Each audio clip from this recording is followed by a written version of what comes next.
আমার শ্বশুর শাশুড়ির সাথে আমার কোনো ঝামেলা নাকি আমি কেন তাদের সঙ্গে থাকি না। লোক দেখানো ভালো সম্পর্ক রাখতে হবে, আমাদের তেমন কোনো কিছুই না। আমার ইনশাল্লাহ আপনারা দোয়া করবেন জানি আমি বাবা মাকে সাথে নিয়ে কোনো একদিন কুরবানি দিতে পারি। এই যে সব হাতে বাটলাম মশলা, এগুলা আমি বাটছি। কিভাবে গরুর গোশত রান্না করি হয়তো বা সঠিকভাবে দেখাতে পারবো কিনা জানি না, আমি যেভাবে করি আপনাদের ওইভাবে দেখানোর চেষ্টা করবো। দেখেন শুধু হচ্ছে গুঁড়া মরিচ আর হলুদ দিচ্ছি আর পেঁয়াজ, তাইতে দেখেন কালারটা কেমন হয়েছে। বিসমিল্লাহ। কেমন হয়েছে? আমরা কষানো গোশত খাচ্ছি। আসসালামু আলাইকুম, hello everyone, welcome back Tanvir and happy YouTube channel. আপনাদের সবাইকে স্বাগতম নতুন একটা ভিডিওতে। আচ্ছা আমরা কই আসছি আপনারা তো বুঝছেন, রান্নাঘরটা দেখি আমি আমার শাশুড়ি আম্মুর বাসায়, তাই না সিমি? আমরা আসছি কারণ হচ্ছে এই বছর তো আমার বাবা মা হচ্ছে প্রথম কুরবানির ঈদ। আমার বাবা মা তো এর আগে কোনোদিন কুরবানির ঈদ বুঝে না, মানে তারা তো এই প্রথম আর কি মুসলমান হওয়ার পরে এই যে প্রথম কুরবানির ঈদ পাবে। তো আমার ইচ্ছা ছিল যে আমি ঈদের সময় থাকবো, কিন্তু থাকতে পারি নাই, চলে আসছিলাম। তো এইবার হচ্ছে বাবা আমার কাছে যে হয়তো বা আমি কুরবানির ঈদ আল্লাহ বাঁচাইলে করব, এর জন্য আগে ভাগে শ্বশুরবাড়ি এসে কুরবানির গোস্ত তো আর আমরা এবার আল্লাহ বাঁচাইলে আর করতে পারবো না, কুরবানি দিতে পারবো না।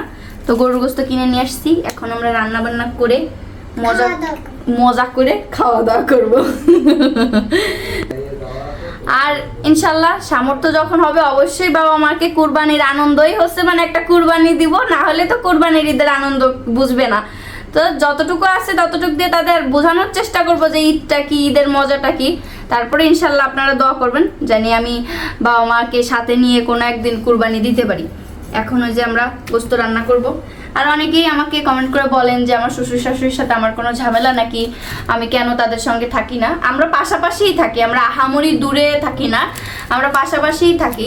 আমাদের তাদের সঙ্গে কোনো ধরনের কোনো ঝামেলা না, কোনো কিছুই না।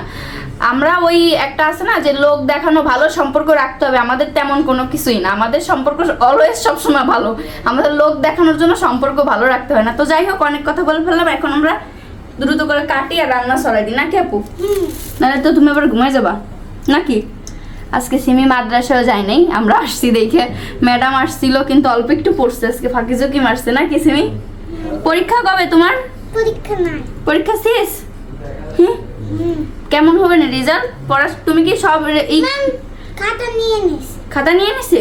রেজাল্টের কথা বলে নাই? বলছে। কি বলছে? ভালো। যাই হোক, সবাই হচ্ছে আমাদের জন্য দোয়া করবেন। আর সিমি তো মাদ্রাসায় পড়ে, অনেক কিছু শিখছে, আপনাদেরও শোনাবো না কি সিমি? শোনাবে না? শোনাবে, ঠিক আছে। সিমি কান থেকে কি হইছে? ও সিমি, সিমি কি আর আপু কান্না করো কে? তাই নিয়ে মারছে, ও মারছে। হ্যাঁ, কিন্তু এখন আর বড় ভাইয়ের কাছে সে বিচার দিচ্ছে যে তাই না আমারে মারে, কিন্তু আসলে মারছে ও। ওর ভাইয়া যে একটা ধমকি দিচ্ছে অমনি কাইন্ডে বুক বাইসা ফেলতেছে। এই যে সব হাতে বাটলাম মশলা, এগুলা আমি বাটছি। গোস্ত এই জায়গায় রেডি, এখন হচ্ছে রান্নাটা হাঁড়ির ভিতরে রান্না করবো আজকে। তো চলেন আজকে এক ঝলকে আপনারা আমার রান্নাটাও দেখে নেবেন, ঠিক আছে? কিভাবে আমি গরুর গোস্ত রান্না করি, কিভাবে গরুর গোস্ত রান্না করি হয়তো বা সঠিকভাবে দেখাতে পারবো কিনা জানি না, আমি যেভাবে করি আপনাদের ওইভাবে দেখানোর চেষ্টা করবো। প্রথমে পাতিলে তেল দিয়ে দিলাম, পরে হচ্ছে এখানে দারচিনি, এলাচ, এগুলা, তেজপাতা। বিসমিল্লাহ। যেহেতু হাঁড়িতে রান্না করতেছি এই জন্য কিন্তু যারা আমার রান্না দেখে রান্না করবেন নতুন রাঁধুনি, তারা কিন্তু সবসময় পাওয়ারটা কমায় রাখবেন, নাহলে কিন্তু হাঁড়িতে হচ্ছে পাতলা জিনিস তো বেশি আর কি গরম হয়ে যায়। আমি খুলতে কই এখানে বড় যে রান্নান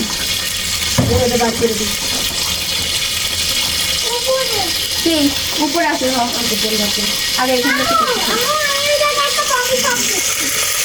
এটা একটু ভাজা ভাজা হোক। আমাদের হাঁড়ি কিন্তু আপনারা ভাবতে পারেন যে ছোটো, কিন্তু না, আমরা ছোটো হাঁড়িতে রান্না করতেছি যাতে হচ্ছে গোস্তটা তাড়াতাড়ি সিদ্ধ হয়ে যায়। যাদের কাছে প্রেসার কুকার নাই তারা এই লজিকটা বা এই পদ্ধতিটা ব্যবহার করতে পারেন। আর হাঁড়ির গোস্ত কিন্তু অনেক বেশি মজা হয়। না এটা একটু বড় না, এক সাইড এক সাইড মানে পাশে কেউ করুন থাক ভালো লাগে।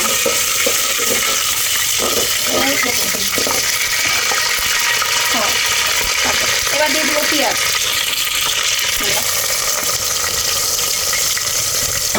পেঁয়াজ দিয়ে সুন্দর করে পেঁয়াজটাকে আমরা ভেজে নেব।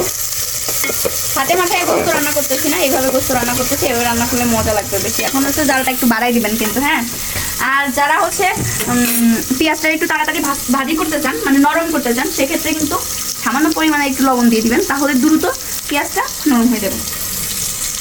এটা হচ্ছে একটা টিপস দিয়ে দিলাম আপনাদের সঙ্গে, অনেকে হয়তো বা জানতেন, তারপরে যারা জানেন না তাদের উপকারে আসবে ইনশাল্লাহ। আমি আপনাদের একটা টিপস শিখাই দিই, যে সকল আপুরা নতুন রাঁধুনি, আপনাদের হচ্ছে যারা গুঁড়ো মরিচটা হচ্ছে দেন একেবারে তেলের ভিতরে, সেটা কিন্তু খাবারটার টেস্টটা কিন্তু ভালো আসে না, তিতা হয়ে যায় অনেক সময়। তো কি করবেন, পানিতে গুলাই নেবেন, দেখবেন এত সুন্দর কালার হবে, তরকারির কালার দেখলেই শুধু খাইতে মন চাবে। এই যে আমি গুঁড়া মরিচ দিয়ে দিলাম, এইখান থেকে আমি হলুদও দিয়ে দিব, এই যে হলুদও দিয়ে দিব, এই যে আমার পরিমাণ মতো হলুদও দিয়ে দিলাম, দিয়ে এটা ভালো করে গুলাবেন। কি পড়ে গেছে জানি আম্মু, সামিস কই আম্মু, এটা চা চামিচ দেন, মানে একটু গোটা দেবো।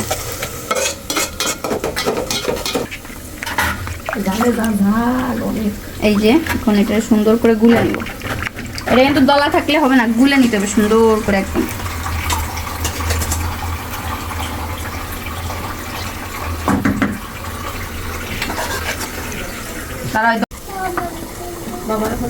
এই যে এখন হচ্ছে আমার এই পেঁয়াজটা প্রায় ভাজা শেষ, এই দেখেন এখন হচ্ছে আমি এটা দিয়ে দিব।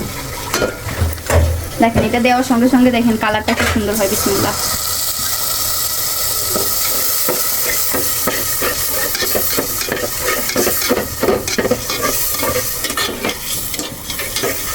এটাকে ভালো করে জ্বালাই নিব, জ্বালাই নেওয়ার পরে এই যে হাতে বাটা মশলাগুলো এর ভিতরে দিয়ে দিব। দেখেন শুধু হচ্ছে গুঁড়া মরিচ আর হলুদ দিচ্ছি আর পেঁয়াজ, তাইতে দেখেন কালারটা কেমন হয়েছে, মনে হচ্ছে জানি এখনই মশলা কষানো হয়ে গেছে, কিন্তু আসলে কিন্তু মশলা কষানোর কিছুই হয়নি। এবার হচ্ছে আমি আমার এই বাটা মশলাগুলো এটার ভিতরে দিয়ে দিব। হ্যাঁ, এখানে আছে হচ্ছে আদা রসুন বাটা আর জিরা বাটা, ঠিক আছে, দিয়ে দিলাম আমি। এবার এটাকে আমি সুন্দর করে কষাই নিব।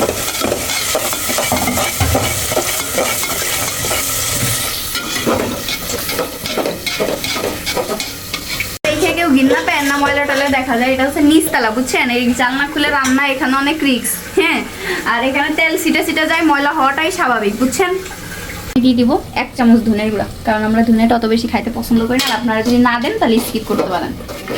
আমি লবণ দিয়ে দিব, আপনারা কষানোর সময় দিতে পারেন, গোস্ত দেওয়ার পরেও দিতে পারেন, কিন্তু যেহেতু মশলা জিনিসগুলো একসঙ্গে মশলা কষানোটা কিন্তু বেশি ভালো হয়। এখন এই যে মশলা থেকে তেল ছিটা শুরু করছে, এখনই হচ্ছে আমি গোস্তটা কিন্তু দিয়ে দিব এটার ভিতরে। বিসমিল্লাহ, কমাই দাও, জাল কমাই দিলে লাভ করবে। এটা দিয়ে দিলাম। কে সিমি?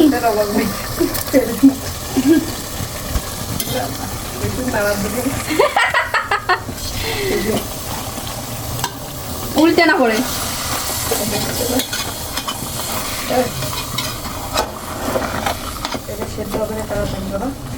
হ্যাঁ,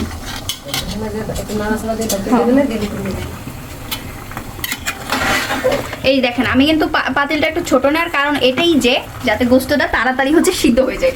আপনারাও কিন্তু একটু ছোট হাঁড়ি নেবেন, তাড়াতাড়ি যারা সিদ্ধ করতে চাচ্ছেন তারা। গ্যাস যাদের, আমাদের তো ভাই হচ্ছে আমরা শহরে থাকি, আমাদের তো কেনা গ্যাস, আমাদের তো সাশ্রয় করে চলতে হবে, তাই না, বুঝছেন।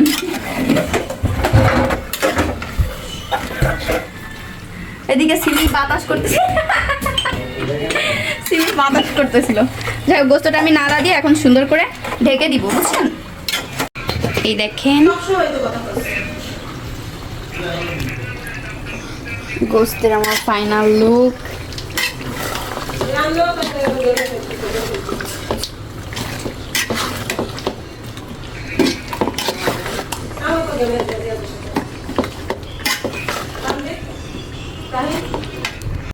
বিসমিল্লাহ, কেমন হয়েছে? আমরা কষানো গোস্ত খাচ্ছে, মজা হয়েছে? একটু ঝাল ঝাল, তাই না? এই যে আপনারা চলে আসেন সবাই।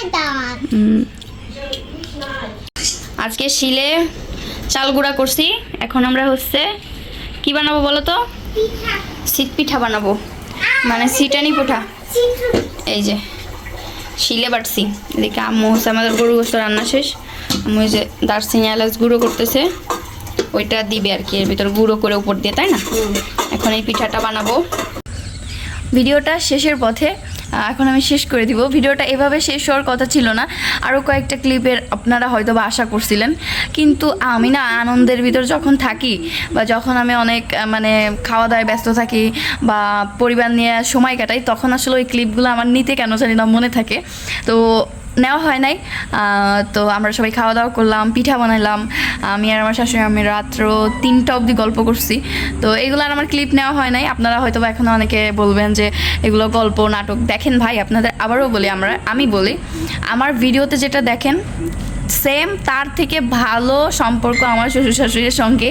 এবং আপনারা হয়তো বা অনেক সময় দেখেন যে আমি অনেক রুডলি ব্যবহার করতেছি আমার হাজব্যান্ডের সঙ্গে বা কারোর সঙ্গেই, কিন্তু যেটা আপনারা দেখেন আমাদের ভিডিওতে সেটা পুরোটাই হচ্ছে আমাদের বাস্তবতা। আমি কোনো কিছু ফেক কোনো কিছুর দ্বারা আমি কখনোই আমার ভিডিওতে আমার করি না, শো করি না, কারণ আমি এটা পছন্দই করি না। যেটা আমার জীবনের যা হচ্ছে যা করতেছে আমি এটা দেখাইতেই পছন্দ করি। মানুষের মতো ভিউ ব্যবসা করে আমার আল্লাহর রহমতে খাওয়া লাগে না। আলহামদুলিল্লাহ, আপনারা আমাকে অনেক ভালোবাসেন, এটাই আমি শুকরিয়া। তো যাই হোক, ভিডিওটা এখানে শেষ করে দিই, আপনারা কষ্ট নিয়েন না। ইনশাল্লাহ আপনাদের সঙ্গে আরও ভালো ভালো ব্লগ আপলোড করার আমি চেষ্টা করব। আর ভিডিওটার কোথাও যদি কোনো ভুল হয়ে থাকে অবশ্যই আমাকে ক্ষমার দৃষ্টিতে দেখবেন। তো সবাই ভালো থাকবেন, সুস্থ থাকবেন, আমাদের জন্য দোয়া করবেন। আল্লাহ হাফেজ।